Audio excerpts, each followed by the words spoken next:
Tukaram cinema संपतो, त्याच्यामध्ये शेवटचा जो तुकारामाचा अभंग दाखवलाय, की शब्दची अमुचा देव, शब्दची अमुचे धन, शब्दची अमुची रत्ने. So we have to value our words like God, unseen God.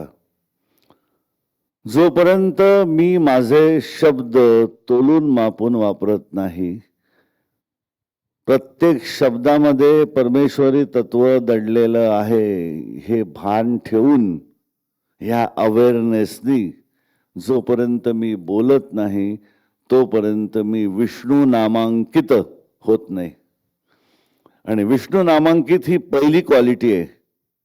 जर सिद्ध यतीकडनं, डिव्हाइन मास्टरकडनं गुरुचरित्र ऐकायचं असेल, तो जर्नी आपल्याला करायचा असेल, तर पहिल्यांदा we have to qualify the first test, that is you have to become a Vishnu नामांकित. ज्ञानेश्वरांनी ज्ञानेश्वरीमध्ये वेगळं काही नाही सांगितले. पहिल्या ओव्यांमध्ये गणपती नावाची देवता तुमच्या मुखात वास करते, हे ज्ञानेश्वर माऊली पहिल्या 4 ओव्यांमध्ये सांगतायत. त्यामुळे विष्णू नामांकित आपण झालो का? आपण म्हणू आजचा सेशन झाला म्हणजे नक्की झालो, नाही झालो. फक्त आपल्याला नॉलेज आलं की प्रत्येक शब्दामध्ये विष्णू आहे.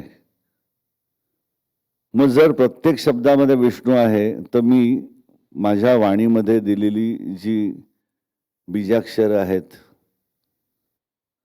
त्याचा वापर करताना ए भो स फुली फुली फुली ही शिवी वापरेन का? कारण मी दिलेली शिवी माझ्या आराध्य देवतेला विष्णूला लागणार आहे, समोरच्या व्यक्तीला नाही.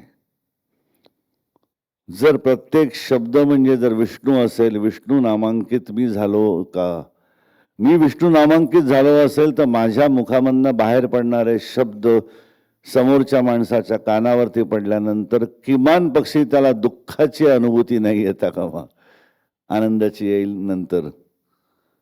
कमीत कमी अपशब्द माझ्या मुखामधनं बाहेर येणार नाहीत ह्याचं भान जर आपल्याला असलं आणि त्या भानावरती राहून जर आपण आपल्याला दिलेल्या वाणीचा वापर सुरू केला, तर आपण विष्णू नामांकित झालो. माझा मनातला शब्द नाही आहे, विष्णू नामांकित, अध्याय नंबर 2.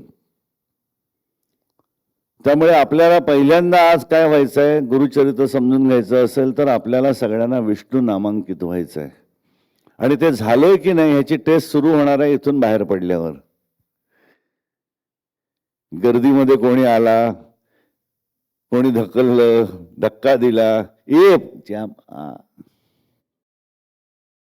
विष्णू नामांकित नाही झालो, काय गुरुचरित्र आपल्याला कळणार?